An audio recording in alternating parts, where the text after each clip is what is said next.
La idea es que ustedes puedan tener una información privilegiada sobre todo el detalle de los estragos del extractivismo minero, la corrupción como política de Estado y la persecución y el amedrentamiento a dirigentes indígenas y a las personas que viven en las zonas mineras en Venezuela. Hemos invitado a que estén con nosotros miembros de la organización SOS Orinoco, que es un grupo de profesionales dentro y fuera de Venezuela y que han estado trabajando de manera anónima debido al alto riesgo que implica dar este tipo de informaciones, llevar este tipo de investigaciones, pero sobre todo el riesgo que implica tener personas en terreno que levanten vivencias, que logren tener relatoría de imágenes y que puedan mostrarle esto al mundo, así como también plantear medidas para poder hacer paliativo y hacerle frente a este tipo de abusos.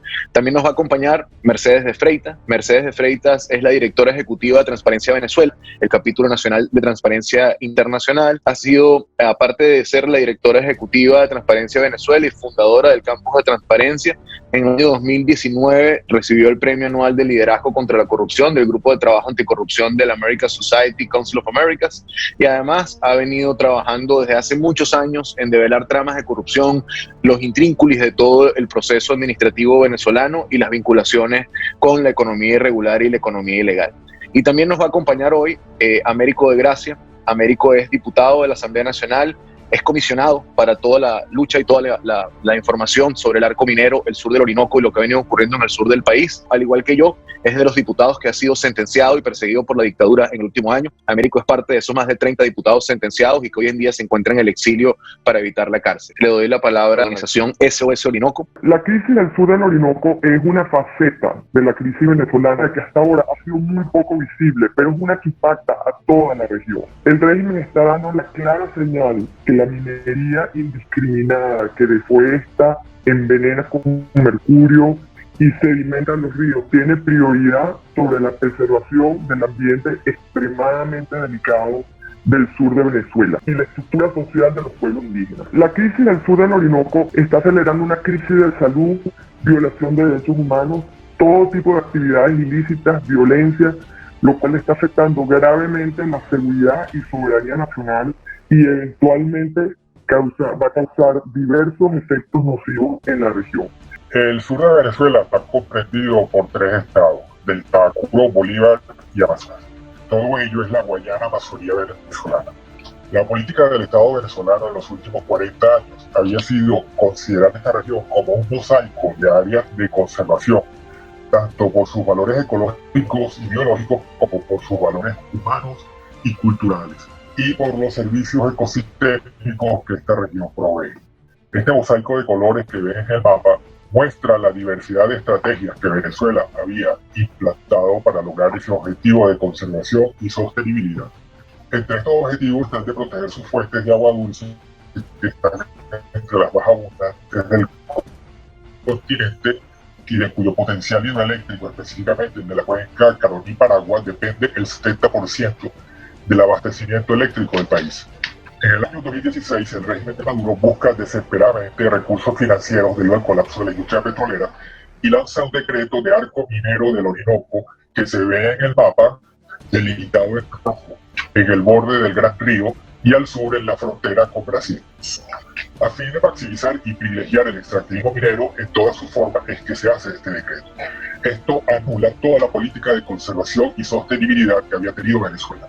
El arco minero genera un acoso sobre las áreas protegidas y desborda su política más allá de esas líneas rojas.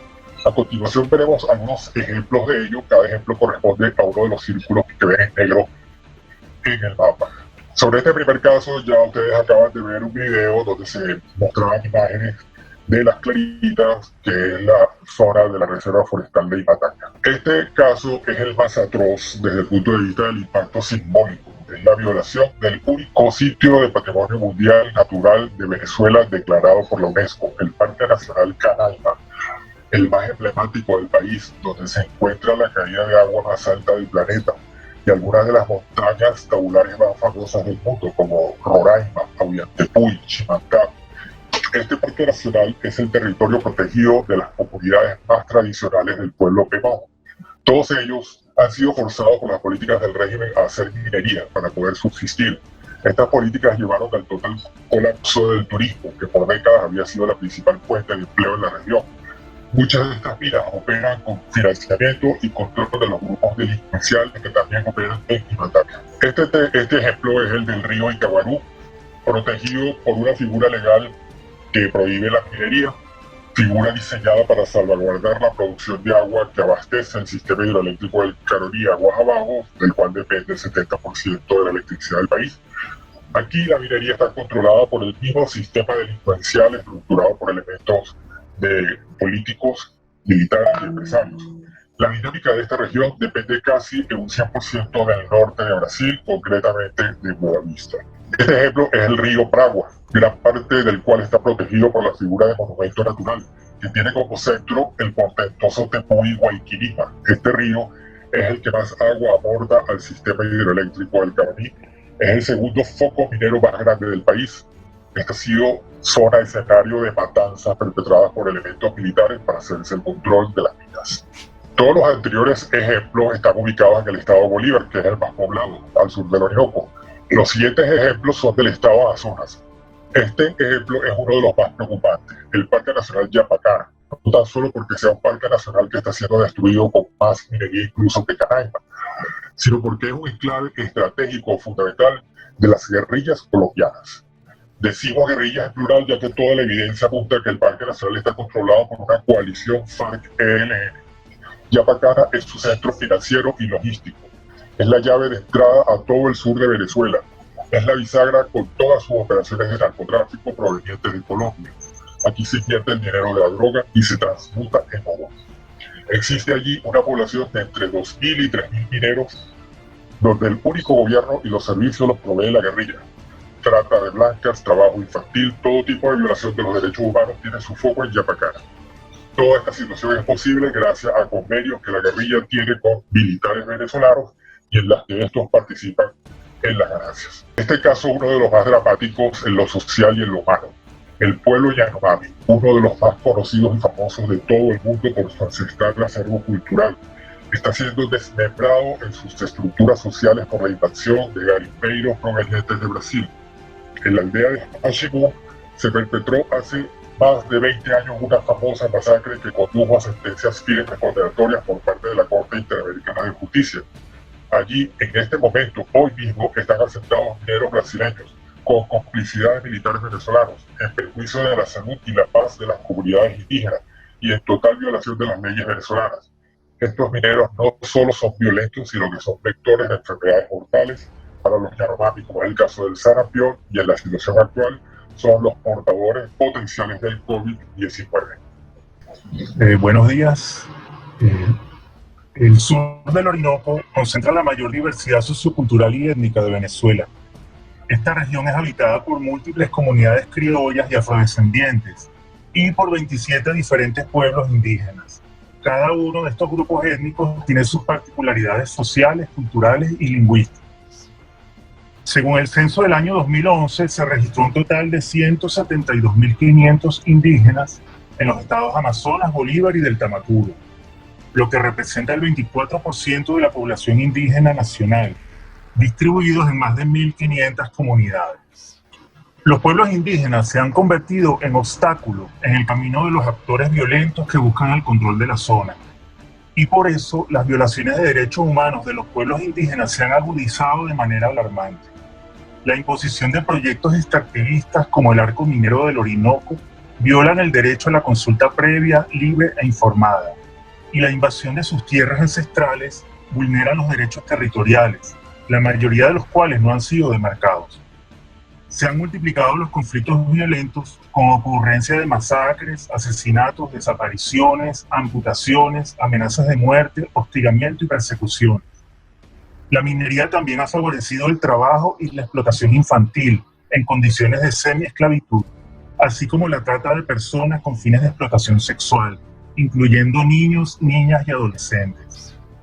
El contexto de violencia, junto a la emergencia humanitaria compleja, también han causado el desplazamiento forzado de comunidades indígenas hacia los países limítrofes. Hoy día lo que tenemos en el estado Bolívar es una destrucción de la población que vive, sino también del futuro de esa zona, basada en minería ilegal. Ahora, uno se pregunta, pero ¿cómo un Estado tan poderoso, un Estado que dice ser un gobierno que controla todos los poderes del Estado, que no permite que haya disidencias, cómo es posible que permita la destrucción ambiental de esa manera? ¿Cómo es posible que permita que los grupos ilegales tengan control de las minas? Bueno, después de muchas evaluaciones, análisis con expertos, visitas y trabajo de campo, lo que más se acerca a lo que está pasando en el estado Bolívar es el control de grupos de delincuencia organizada. Tienen unas relaciones permanentes y fluctuantes, pero permanentes, con personas del alto gobierno en Venezuela, entre ellas, por supuesto, grupos militares importantes. Es así como, después de haber creado el arco minero del Orinoco, que solamente para que tengan una referencia, tiene el tamaño de 3 veces Suiza, es más grande que Portugal, o sea, estamos hablando de unas dimensiones gigantescas, se dieron concesiones a 25 empresas mixtas para la explotación, procesamiento y comercialización. Bueno, mentira, y entrega comercialización, pero entrega al Banco Central de Venezuela el proceso del oro. Esas 25 empresas mixtas no están trabajando. En este momento, los únicos que están procesando el oro, que tienen control de las entre 200 y 1.500 minas, y esa diferencia en números es que depende de cómo se contabilice, si es un hueco o si es un sector. Esa cantidad de minas están bajo el control de varios grupos criminales identificados como tal.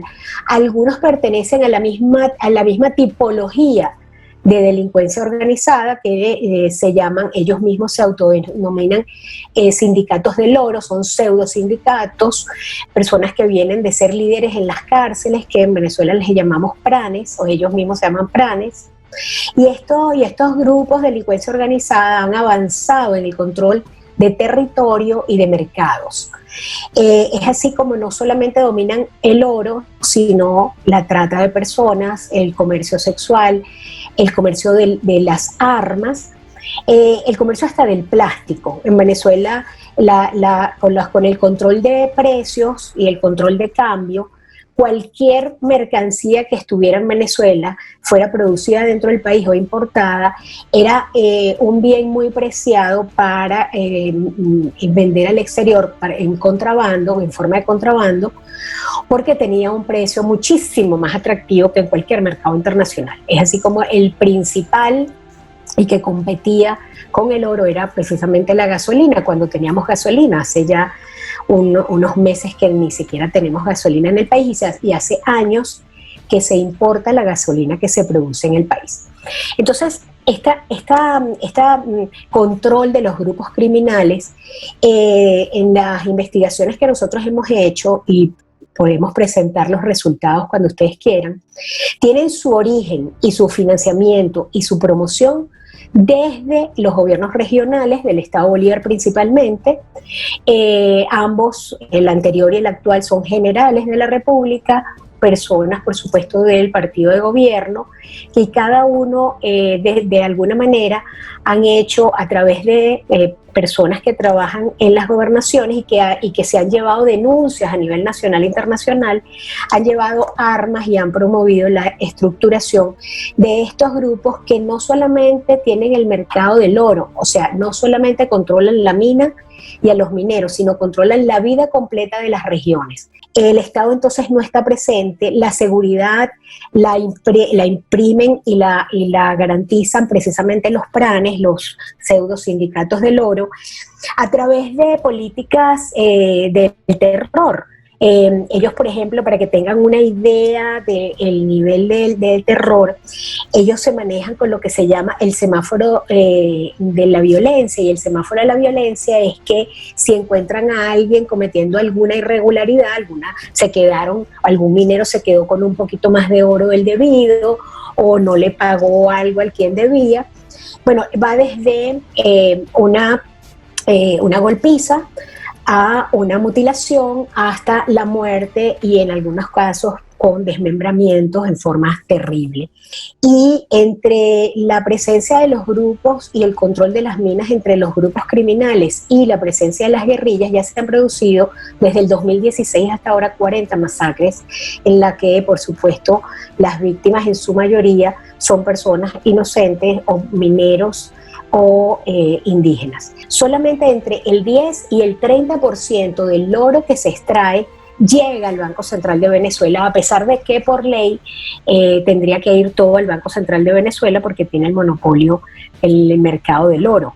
Pero en el Estado Bolívar la falta de institucionalidad, por supuesto, es un indicio de la falta de garantías de derechos humanos. No hay garantía de derechos humanos sin instituciones que lo hagan posible. El arco minero ha venido evolucionando en nombre y en práctica. Y es una política prácticamente introducida en Guayana, y cuando digo en Guayana me refiero a toda la región del sur del Orinoco, que equivale a decir más de 500.000 kilómetros cuadrados. No es el arco minero que ellos mismos decretaron en el 2016, porque el parque, todo esto que ha hablado tanto Cristina como Mercedes de SOS Orinoco, y de transparencia, prácticamente lo que conserva es el nombre o el decreto, pero ha afectado a 3 grandes regiones: el estado Amazonas, el estado Bolívar y el estado del Tamacuro. Para que ustedes tengan una idea, esa región es del tamaño de la España, o es 3 veces más grande que el estado de la Florida en los Estados Unidos, solo para que tengan alguna dimensión, aun cuando el decreto del arco minero abarca un espacio similar al de Portugal, por decir algo. Pero evidentemente que es una actividad progresiva y de manera criminal. Nada de esto se hace y se practica sin el visto bueno, sin el anuncio, sin el aval del régimen a través de distintos mecanismos de instrumentación. El principal de ellos es el de las Fuerzas Armadas Nacionales, que está controlado por el cartel de la droga o el cartel de los soles, que es prácticamente quien maneja todo este entramado criminal. Y lo hacen a través de una compañía, que es la Compañía Anónima de Petróleo, Minería y Gas, Caminpen, compañía militar. Y con ella es como ellos van avanzando en ese progresivo mecanismo, que ha tenido distintos nombres. El último es el del arco minero, pero comenzaron en el año 2006 llamándose Misión Piar, comenzaron llamándose Reconversión Minera, luego mutaron hacia Plan Caura 1, Plan Caura 2, Plan Caura 3, mutaron hacia nacionalización del oro 1, 2 y 3. Luego todo eso a partir de, o con Chávez. Luego vino Maduro y comenzó con el plan de nacionalización del oro 1 y 2, y luego desembocaron en lo que se conoce hoy como el arco minero del Orinoco. Pero el fin, el propósito es exactamente el mismo. Y para entender este entramado, por ejemplo, Mercedes hablaba ahorita de cómo funciona esos controles de ellos llamar manos de metal, que son operadores financieros, económicos y de oro y de tráfico de minerales, y también tenían manos de papel. ¿Cuál es el propósito de invadirles esa área? Era simplemente un quítate tú para ponerme yo. Las manos de papel y las manos de metal estaban controladas por el anterior gobernador, el general Francisco Rangel Gómez, quien hoy goza de un exilio dorado en México. Para sustituir esos operadores financieros de Rangel Gómez, colocaron entonces la operación manos de metal y manos de papel. Hoy día, toda esta área es un territorio desafortunadamente controlado por potencias y por países foráneos, extranjeros, comenzando por Cuba, que es el que le da como el guión a todo este entramado criminal. Está Rusia, está China, está Turquía y está Irán. Y también ellos, así como tienen a los sindicatos del oro o pseudo sindicatos controlados por jefes de cárceles que los indujeron y los colocaron ellos para controlar las minas, pretenden sustituirlos por el ELN en una alianza con la FARC. Radican en La Habana, operan en Venezuela, operan al sur del Orinoco, operan en Tumeremo, en Parguasa, en Amazonas y en la mayoría de las minas en Venezuela, no solamente de oro, sino también de diamantes y también de coltán, que son los tres grandes minerales que se están explotando con mucho más regularidad y con mucho más frecuencia en nuestro territorio. Y así como el ELN y la FARC son franquicias de Cuba, estas, el Hezbollah y el Hamas, son franquicias de Irán y operan a través de un personaje siniestro en la política venezolana llamado Tarek al-Aissami. Y por supuesto, hoy día está muy en la palestra pública la presencia de Ale Saad, que hoy está preso en Cabo Verde, detenido, esperando ser repatriado a los Estados Unidos por ser uno de los grandes testaferros, de los grandes arquitectos financieros del tinglado financiero de corrupción de la narcodictadura de Nicolás Maduro. Sobre este personaje también tiene sus manos metidas en el arco minero. También trae consecuencias ecológicas, afecta el lago de Guri, afecta a las etnias indígenas, afecta a los parques nacionales como el Parque Nacional Canaima y, por supuesto, afecta también a toda la población, a los ciudadanos normales, comunes, silvestres, que viven allí porque nos envenenan el agua. Las tres grandes ciudades más importantes del estado Bolívar, en población, Ciudad Bolívar, Ciudad Guayana y Upata, se nutren del lago de Guri, donde se vierte precisamente el cianuro y el mercurio que producen todas estas balsas que operan buscando diamantes y buscando oro. Toda esta tragedia que se traduce en muerte, en envenenamiento de agua, en crímenes ecológicos y, por supuesto, en la presencia de una organización criminal que ocupa prácticamente todo nuestro territorio. Muchas gracias, Américo. Muchas gracias a todos los panelistas por acompañarnos el día de hoy. El oro en Venezuela alimenta no solamente la corrupción de la cúpula militar del régimen de Nicolás Maduro, sino también alimenta grupos irregulares. Y además es una acción minera, una extracción de minerales que no tienen ningún beneficio para nuestra economía,